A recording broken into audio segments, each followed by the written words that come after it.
Yo, we are back with another episode of Self-Aware. We're featuring my girl, Melissa Mitchell. Man, she's an amazing artist. She owns a clothing company called ABL Creations. Man, she is doing her thing. You might have seen some of her murals on the Martyr. She's doing collaborations with Affinity, Ford. This girl's incredible, man. She's doing amazing things in the world. I can't wait for y'all to get to know her story and, maybe increase your self-awareness. Let's go, man. Stay aware. Do you want a pocket full of money? Whatever you desire, you can have it when you visualize it.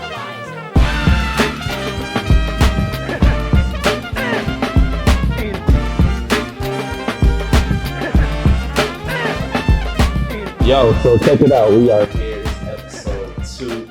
I got the beautiful, the talented, the multi-faceted, creative Miss Melissa Mitchell. How you doing today? I'm doing good. I'm grateful to be here and just grateful to be in purpose. Yeah. It's gotta be in purpose, right? Yeah, for sure. Yo, we've been cool for a while now. We have. We've been doing this thing for a minute. Yeah, and I'm happy to have you on this series. It's called Self-Aware. And basically all we do is talk about, people's self-awareness journey, what got them to the level that they're at now, and what is it going to take for them to get to the next level, because we're always evolving, always growing. And I want our viewers to learn from you, from this conversation. Me? Create this community of self-aware humans, aware humans that's always striving to be the best version of themselves. And I know our conversations, we always empowering each other. Yeah. We always have powerful conversations. So I'm excited to have you on this platform today. Thank you for having me. Let's get to it. Word. So like I said, you multifaceted, right? A lot of people know you from ABL, the clothes, but also your art. And we'll show some of that. But what at the end of the day, how do you want people to feel about your art when they see it? Goodness, it's so many things. So I recently just got back from Essence Festival last week. And I don't often lead with my titles. And it's a scripture that talks about you don't have to be in the front, or you don't have to have a crown for people to know your royalty. And so I had on my ABL gear, walking in the rooms, laughing with the security guards.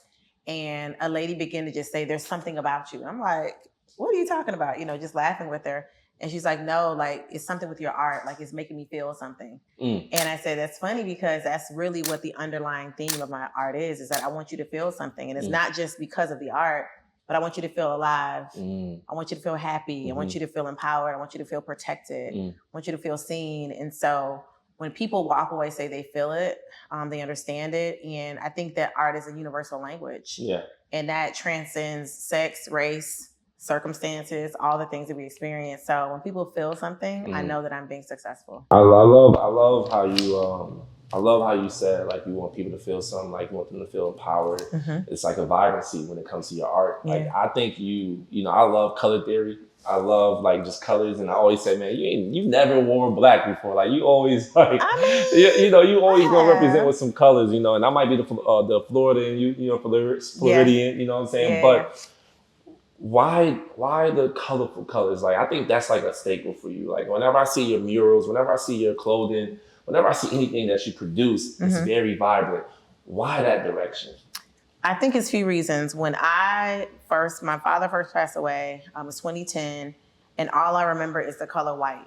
The hospital was white. It was just void of emotion, void of feelings. And I was like, man, this just makes me feel away. And then when I fast forward to 2014, when I first started painting, I was still feeling that void I felt in 2010. And it was a sadness that I carried. But when I used to dress up, when I saw color, when I felt color, I began to feel something. And so I realized that art and fashion and colors were starting to become a part of my healing. And the more I did it, the more healed I became. And then the more I was able to translate and talk to other people about it. And so I think color for me just gives me energy. Like we talked about earlier, retrograde and all these planets doing their dances right now. It's been a very interesting year. I don't even know what to call 2025, but it's been different. Yeah. It hasn't felt, I haven't felt myself, a new version is breaking out, but the only thing consistent is my colors. Wow. Everything else has been well, Lord, I'm supposed to get this call. That call didn't come. Supposed to go out with this place. It didn't happen. But the only thing that I can control is this brush, this canvas, and these clothes. And so I think when when I get lost, colors help me find my way back. It's become a compass this year to help me stay true to who I am. And it's so easy to go get a job or go work with someone else. But when God is giving you something very specific, it's tough because nobody's ever done what I've done. So I don't have anybody to call. I don't have the mentor to say, oh, I went through the same thing. So when you're charting that course for someone else, it's like, it's a heavy mantle. So the year itself, when I say different, I literally just posted about it. I said, it's been a different year. I don't say it's difficult. I won't say haven't been happy, but I haven't been this version before. So I'm trying to learn who she is. So I have to put on my own clothes and my own colors to remind me of who I am. Wow. So nah, that was a lot because you just said something. Yeah. For me, I'm dealing with, I was just literally talking to my therapist about this yesterday. Yeah. I was like, yo, there's no one that I can call right now that's doing what I'm trying to do or what I'm doing. Like, right? Because I'm involved in a lot of different things. I haven't even pulled out the full Rolodex yet, like with the music and all this other stuff I want to do. But it's like, you know, there's no one in this space, especially a Black man, that's doing what I'm trying to do. So there's no one I could call or look up to. Yeah. And I understand that pain point. And I just love that you said the colors keep you anchored, though, because that's the light, right? I was even in Bible study talking about the oil last night and talking about the lane, the keeping your oil lit and your light lit. Yeah. And that's God. Like when I hear that from you, when I see your colors, I see God. Yeah. Because God is super colorful, right? You look at the rainbows, it's rain. Look at the people. The people, yeah, you know. I love it. I love that, and I have even a deeper understanding of that now. Even knowing you for all these years, that I have more clarity on why you even choose the colors that you choose. And you spoke about your father, and I believe you're a legacy, right? I know your father's story, but for those who may not know, give them a little bit about who your father is, because your father, to me, is a legend. He is. And, you know, as a FAMU graduate as well, had his own clothing company, and you're continuing that story and that legacy. Let's talk about that a little bit. So in the Bible, there's two of my favorite characters, Elijah and Elisha. And so in 2010, my dad passed away March 12th. And so rewind it back to around Mardi Gras. And I had on some short, tattered jean shorts. I was like, well, me and my girlfriend's going to Mardi Gras. We're going to have a good time. And he brought this bowl to me. I was like, Dad, you're being dramatic. Like, what do you want? He's like, well, I want to transfer something to you. And I'm like, transfer? Like, what are you talking about? He's like, everything I have, I want to give you double. And he says, one story I want you to always remember is the story of Elijah and Elisha. He said he transferred his anointing. He gave him double. And so I'm like, if you're giving me your anointing, what are you going to do? He said, don't worry about what I'll do, but I'm going to give you double. And so I believe that in that moment, he knew that he wouldn't be here longer. So he ended up having a massive stroke 2 weeks later. And then he died 2 weeks after that. And so when I think about his legacy of being a creative and all the dreams he had, when we went back to the house after the ambulance and everybody came, his notebook was open. He had just finished sketching. And so people ask me why I work so hard and why I'm always, you know, in the middle of doing stuff. I said, I want to die with a paintbrush in my hand. And while that's really dramatic, I think about, it's just me saying that every day has a purpose. And I almost didn't do this interview. We talked about that, and I felt like the enemy was like pulling at me, trying to say, you need to be quiet, or you need to, you know, pull away from everyone, like take some me time. And I was like, I had enough me time. I need to give some me time. And so I think about my dad, he was up all times of night. He was always working, but it wasn't like stressful work. He was like, I gotta get this out. So my dad was a musician, he was a designer, he was a speaker, he was a pastor. He set up audiovisual systems for all churches. So back then, people didn't really know how to do podcasts, but they used to learn how to do YouTube. So he would set up their YouTube pages. So even back then, he was forward before he was there. So the legacy that I'm carrying, he laid the foundation for that I didn't even know. Wow. And so we keep finding videos of him talking to himself in the camera. He was literally leaving messages behind for us to find. And so I think for me, I know that I'm obviously his legacy, my sisters are as well, but I think the mantle that I've been given, I have double the energy, have double the ideas, double the exposure, double the favor that he left behind. So I can walk in a room and see who I need to talk to and walk right out. Like he had the craziest foresight and intuition, and I have that doubly. So I often don't go out because I know I have those powers because then they get sucked away with the wrong things. So I'm very intentional about where I go, what I do, where I park. I'm always overly aware. Hello. Selfish plug. She's self-aware, y'all. Yeah, but honestly, you have to know, like, everybody doesn't deserve this awareness. Absolutely. Everyone doesn't deserve this energy that we possess. I agree with that, but I don't agree with that because I think, you know, people don't deserve all the essence of you, but you have to be obedient to God to give it all the way up though, right? It's a struggle. But you do have to discern where and when though, but you shouldn't dim it, right? Oh, no. You shouldn't. We can't. You can't, right? It's Even natural. when you're depressed, I'm like, what's going on with you? But it's like your light is trying to break out of this like shell. Right. It's almost like when you first turn a light on in a room, like I leave my closet light on and my room is pitch black. And I was like, where is that light coming from? So it's literally coming from under the door. So I know where the light is coming from. I know it's on, but that door has to be opened. And so I think for people like us, we're lit always, regardless. Yeah. But that light requires energy. Yeah. And we don't always have the energy. Come on. And if we're constantly omitting it, then who's going to relight our flames? Right? And so that's when I say everyone doesn't deserve it, because if I'm already low, I hear you. I have nothing to give. But if I'm still a source for someone else, who's going to pour back into my cup? It got to be reciprocal. It has to be. Yeah. Yeah. So what's something like when you are feeling low, right? And you may not have that person there around you to pour that energy into. How do you get yourself back in alignment and get that lamp inside of you lit up again? Lord, there's so many things I need it right now. Recently, I haven't sold a lot of art this year, and it was really bothering me. And I literally heard God say, remember what you have done. And so I have a room in my house that has all of my magazine covers, and I've been on like 10. Every magazine article, every deal. I have a room with a stack of everything I've done. He said, I need you to sit here and remember. And so I sat through every magazine. I looked at all the books I published. I looked at the clothing I was able to make. So if God did this, why isn't he the God of that?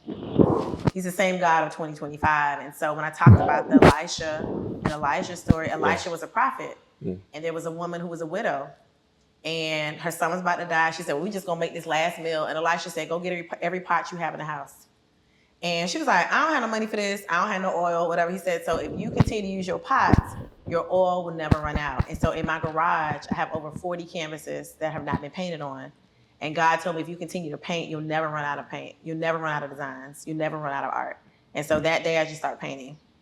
And so that helped me come back to who I was supposed to be, because I was not feeling like myself because I wasn't doing what I was supposed to be doing. I wasn't painting, I wasn't creating, I wasn't being. And so many times we get into this hole because we're not being who we're supposed to be. We're looking around, well, look what Drew doing. How Drew get a podcast? I know how to do this, but you don't know what Drew is doing when nobody's looking. And so I had to go back inside of myself and remember why I started, and it was all about legacy. Wow. So that's how I go back. I remember. I remember that's something me and my boys used to say a few years ago. We used to say, I remember, because all the steps, we already made the steps. We already done it. Right? You know, we got some young fellas young guy in the room. He's like 22. He's a young legend, but he's not where we are, we did a lot of the stuff. And we got to look back and be like, yo, I remember. I did that. I remember. So I got to get back to that. And I think sometimes we get so caught up in the outside world and get so worldly, you forget what you have in front of you, and that gratitude, like you said earlier, you was like, yo, I wasn't grateful. Yeah. And I think stewardship is the key, right? Like, to be a good steward, you have to be grateful for all the things you have, because you might miss it. That stuff is right in front of you. It's easy. It's right in front of you. So you say you got 40 blank canvases in there. You're like, well, I got the answers. I got the answers. I can move this. Yeah. Everything I need is right here. Yeah. Just like when in the Alchemist, and he's searching all over the world. Got all the stuff you need in your bag right there. He came right back to the crib and had everything he needed right there. So sometimes we just gotta look right in front of us and look within us and know that we already have it. And that's something I needed for right now too. It's like, it's a lot that I'm dealing with right now, but I'm like, I got all the tools. Yeah. Got all the tools. Yeah, I'm sorry. We'll be on a tangent with that. Yo, I'm sorry to interrupt this conversation. Look, I just want to let you guys know that we got some new merch ready for y'all. If you're rocking with the tribe and you want to represent the Aware Humans, make sure you go to the website. I'm giving you 15% off. All you got to put in is self-aware 15 when you check out, all right? All right, I'm going to let you get back to the conversation. Peace. When you talk about your art being anointed, I definitely feel that way. And I didn't know that was like a dialogue between you and your father, saying that he's passing this on to you too. Absolutely. I won't be here have a whole question like, do you feel like your art is anointed? And it literally Yeah, is. I don't even remember. Like when I made this pattern, I don't even know what I was doing, what I was watching. So it's almost like I'm a conduit. Like it's being poured out onto my head, through my hands, through my fingers, through my mind to create. And then I go back to my life. And I'm like, wait a minute, did I do that? Like it's almost like I'm having an out of body experience. I bet it's fire too. Right. So this is one of my new collections. And it's like to see people experience it and to feel it and to feel the emotions that I felt. They feel what I was giving out. Yeah. It's like, wow, like it's actually happening. It's working. So I think anointing is relative to who's feeling it. But I think when your intentions are pure, it shows up in your work. Yeah. Purity. Yeah.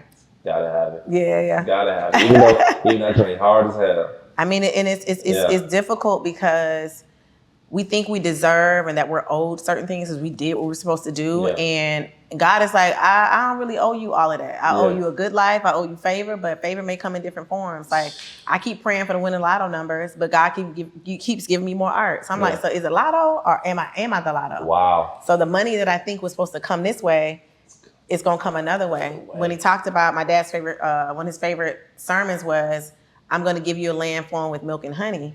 But he didn't just give you bottled honey. He didn't give you milk in a can, in a bottle. He gave you a land full of cows and beehives. You still had to do the work to get the milk and honey. So we're looking for these riches and this overflowing abundance. We still got to roll these sleeves up. And do the work. We still got to do the work. We still been given. So, and I think in honesty, when you stop working, you're dead. Literally. So when there's nothing else to do, so that's the only piece I have of my dad dying at 53. Wow. Is that obviously his job was done. Yeah. Because God allowed him to leave. Yeah. That's so heavy when you start working, you're dead. Because, you get so caught up in depression, you get so caught up in the moment, and you like, I'm done. You really gonna take yourself out the game. Yeah. That's the enemy tricking you out your spot. Yep. Because the next day could be the call you've been waiting on. Come on. The next day, be like, man, I've been trying to find Drew's number. I'm gonna call him on Thursday. But the enemy told you to take yourself out on Wednesday. Yeah. Or the call you've been waiting on coming Sunday, you just got to get to Sunday. But I mean, you're fighting for your mind on Wednesday. Yep. You break up with your girl on Thursday. Yep. Your mama cuts you out on Friday. And Saturday, you're like, you know what? I'm tired of this. And Sunday, the person you're supposed to meet in a parking lot, Come on. you don't even get to that person. That's why you got to keep your lamp always lit. Because and I tell girls all the time, we laugh and talk about wigs and makeup and lashes, but when God sends a blessing to you, it's coming looking for you, not your representative, not this person that you're putting on. Like you need to be you all the time. So I'm like I was crying on stage at Essence, just because it's been just one of those years where I just don't know. Like I don't know what the next thing is gonna be. Like I can do everything I can, but if the call doesn't come, then the world won't see it. So to be on stage, to look at thousands of people looking at me, I was just in my house looking at myself. Yeah. And now I get to put that gift out there. So I think as creatives, we have to fortify our minds because it's the most precious commodity we have. Yeah, everything starts there. It's all we have, really. Sure, man. It's the most powerful muscle we have. Yeah, for sure. And you said 2025 is that year, right? And I feel the same way. I don't even know what this year is. Right. I don't have no name for it. I'll check back on the 31st. But we'll have something to say about it. I'm not even gonna hold you. Like I was definitely caught in some type of I wouldn't say confusion, but cloudiness. And but I was like, let me get back to what I know. Which is why I started this podcast. I love having conversations. It's medicine for you. It is, and it keeps me going, right? But if I don't do the work, then I'm never gonna. Yeah. You feel me? I'm never gonna feel alive, right? So I gotta get back to the purpose. I gotta get back to the passions that keeps me alive. And I love that. So you're a big person on manifestation. You speak about it so much. You're so accomplished, Melissa. Like first and foremost, like, you done a lot of those stuff. You got partners out there. You got people go around all around the city. Yeah. But what is one thing that you manifested that blew your mind? Well, I'll talk about the most recent one. In December, I went to Art Basel for just with my hanging with my homegirls. I didn't have a gig per se. I said, I'm still gonna go. Miami's home. I like to end and begin the year either in my hometown or near water. And so one of the art shows was on the beach, and we walked past an infinity. It's a 2025 Infinity. And this car had been showing up at events all over Atlanta. And I said, man, I really want one because, I drive an Infinity. I'm like, I love the brand. It's Infinity gang over here, all baby. day. You know what I mean? Infinity, the word itself, it keeps on going. And so I walked by this Infinity and I was like, you know what? I'm going to make a video and say that I'm going to manifest a partnership with Infinity and I'm going to have a brand new 2025 before the end of 2025. So my friend was like, girl, you always talking crazy. Like, they started laughing. I said, no, y'all, I'm going to have this car. So I do a video talking to the car like, you gonna be mine, this gonna be this. So I laugh and joke. So fast forward April 2025, I get an email from Infinity of South Atlanta, and they're saying, hey, we would love to meet with you about a possible partnership. I'm like, I'm sorry. I was like, hey, like, what is this? I'm thinking it's spam, because I'm like, yeah, right. Because you get those weird emails. No, for sure. And she says, no, my GM found your information, and you fit our demographic. He would love to meet you. The next day I'm sitting in the Infinity lot and he says, yeah, he was like, yo, I had 10 influencers on the list. Your name was on the top. I'm not gonna even look any further. You're exactly what we're looking for. And then I show him my video and everybody in the whole dealership is like, no way. Wow. He didn't know I drove an Infinity already. He didn't know what I was, because I didn't post the video. He was like, there's no way that this is it, like God is doing this. I was like, yeah, this is what I wanted. And he says, well, can you pick it up tomorrow? So every month I get a brand new QX80 2025. Every month I get a brand new one. I have one outside. There's one right outside. Outside. And so it was God saying even the, I don't want to say vain things, even the smallest prayers. Yeah. Even the most vain prayers. Like, I want a blue Infinity. I want a black Infinity. So now I have every color this year, not just the one color. I get every color. And so it just let me know, like, don't be afraid to pray crazy prayers. Don't be afraid to ask specifically what you want. Like, don't be like, oh, I want a good man. No, I want a man with a goatee. I want a man that wear nice clothes. Like, get specific with your prayers. And I think we've been so jaded with unanswered prayers that we're scared to pray anymore. Right? Like, we get so jaded with, oh, it didn't work out. Like, I'm still unmarried at 43, but that doesn't make me not love with my whole heart every time I meet a new person, right? Yeah. And I think that the enemy wants you to get callous. He wants you to stop loving. He wants you to stop being a light. Because every time you're hurt, it takes a piece of you away. Yeah. It's like, boom, I got her. Melissa don't love nobody more. Perfect. Oh, Melissa, she done fell out with Drew. Cool, she won't do the podcast. And so when you pull yourself away from the world, you're pulling yourself away from those things that are looking for you. So if it's looking for that light, it's like, well, dang, I was supposed to come off of Edgewood. It was a light I was looking for. Oh, she's not here.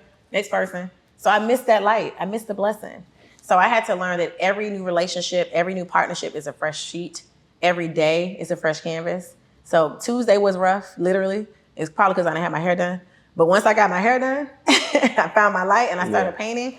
And so let me put on an ABL piece, and now I'm back. Come on now. Yeah. I love that. Shout out to Infinity. And shout out to the light. The light. Be the light. Be the light. Yeah. So, speaking of light, what's your process That's like, and how do you listen to divine instruction when it comes to your business and Yeah. your life? And then how do you know it's coming from the divine? Like, Yeah. what's your process like when sifting through messages and thoughts?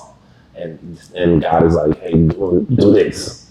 I think where, and Florence Scovel Shinn is one of my favorite, she mixes gospel with manifestation. And she just like the path of least resistance. Yeah. It's like, and of course, sometimes following your gifts is hard, but sometimes it's so easy. It's like you meet that new person, it's like, man, I just feel like I'm with myself. Like, it's just so easy. So like painting comes easily for me. If it's hard, if I'm not really feeling the colors, I'm just gonna stop. Because it shouldn't be this hard if God gave me this thing to do. And so even recently with some of the recent things, that's why I haven't been painting, because it hasn't felt right. But the day I went in my garage and picked those 4 canvases out, it came so easily. So I think what happens with creative is that we're now eating off of what we create. So we have a different reason why we create. We got light bill, we got mortgage, we got car notes. So we're creating for commerce. And I had to remember that I'm creating for legacy. And then the commerce will come. Then the money will come. Then the opportunities will come. But if I'm only looking at my art as $1, I need $5,000. So if I'm looking at $5,000 and not looking at legacy, then that's all I ever get from that piece is money. It won't really have the legacy meaning that it had, that it's supposed to have.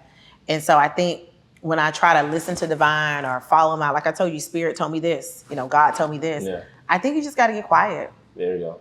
And not have to worry about if what did Drew what you think, or Anthony, what you think. Like, I don't have to ask for a confirmation.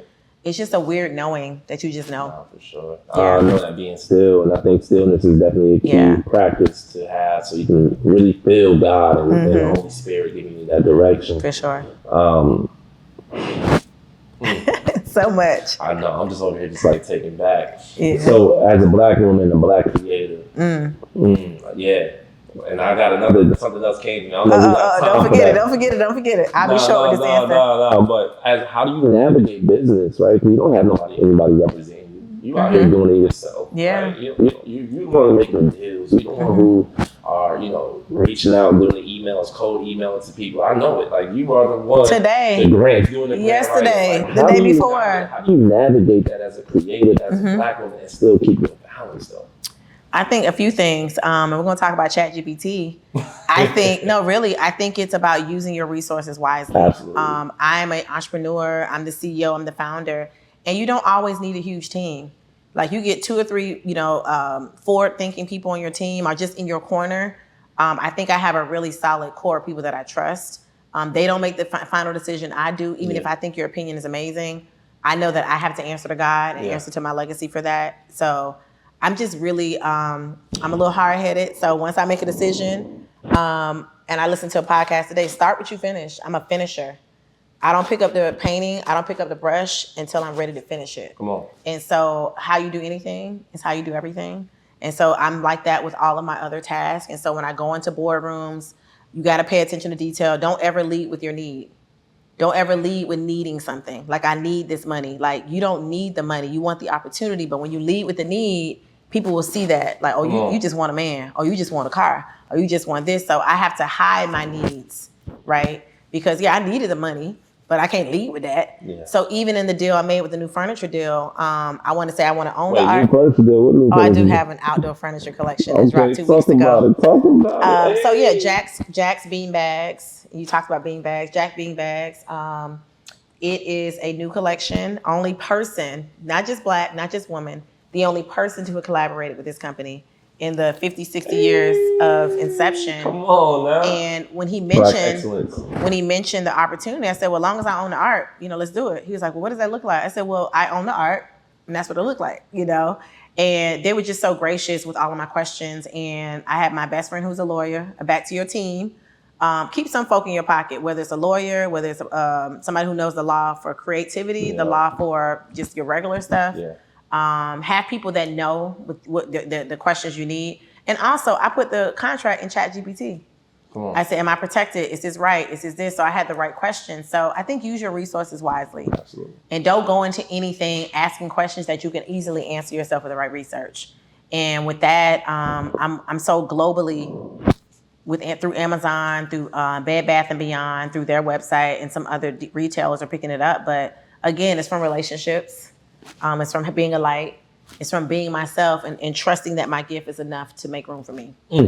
Powerful. So when you move around the world, how do you protect your gifts but still show up boldly, though? Yeah. I think it's just trusting that God got your back. Yeah.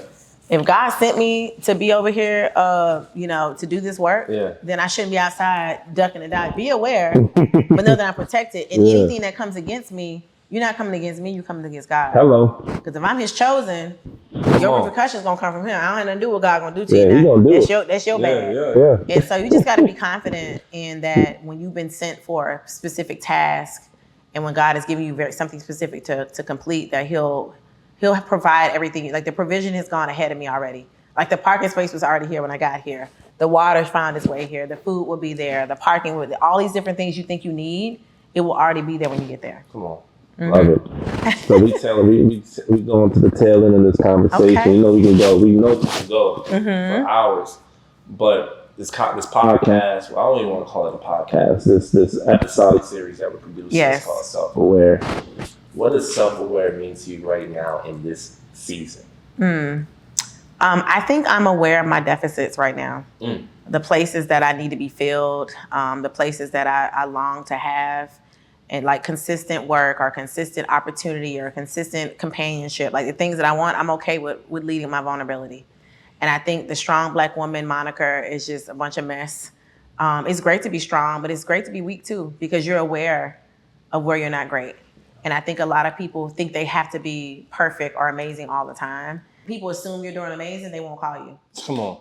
No, I know Drew good. He doing his podcast. He got folks. He's like, no, but I still need people to check on, see how Melissa's doing. Right. And so because ABL Creations and Melissa are one and the same, I have to make people love both of them separately. Like if you love me, don't be a fan, be a supporter of Melissa Mitchell. ABL gonna be here, but Melissa is here to stay. Yeah. Like, so I think it's me learning how to navigate the separation of brand and person and being honest about what I need on both sides. That's good. That's real self-awareness right now. Self-aware. So what's that one scripture, that one affirmation that you speak consistently to yourself? So on my phone, I say this every day, is I'm a master manifester. I have all that I need. Money comes to me easily without effort. Everything I touch turns to gold. That's one of my favorite ones. So literally I say that just, every day. Everything I touch turns to gold. I think actually, did you put, well, I don't know, you might have told me. Did I put that in your ear? Yeah, I think you did maybe a few years ago. 'Cause I was saying that every day for a while. Yeah. And I need to get back to saying that every day. So I made it my screensaver. I think we talked about that. I don't remember to say it, but I'm touching and agreeing every single day. I'm touching and I'm speaking and I'm affirming every single day. So even when I forget to be who I told myself I was going to be, I got to touch and agree that it's going to come to pass. Last question. Okay. If you can go back to your younger self. Oh, my good friend, myself. Yeah. What would you say to them? To them, the one that just started dreaming, the younger self that just started to dream. It's so funny. What would you say to them right now? Don't dial down for anyone.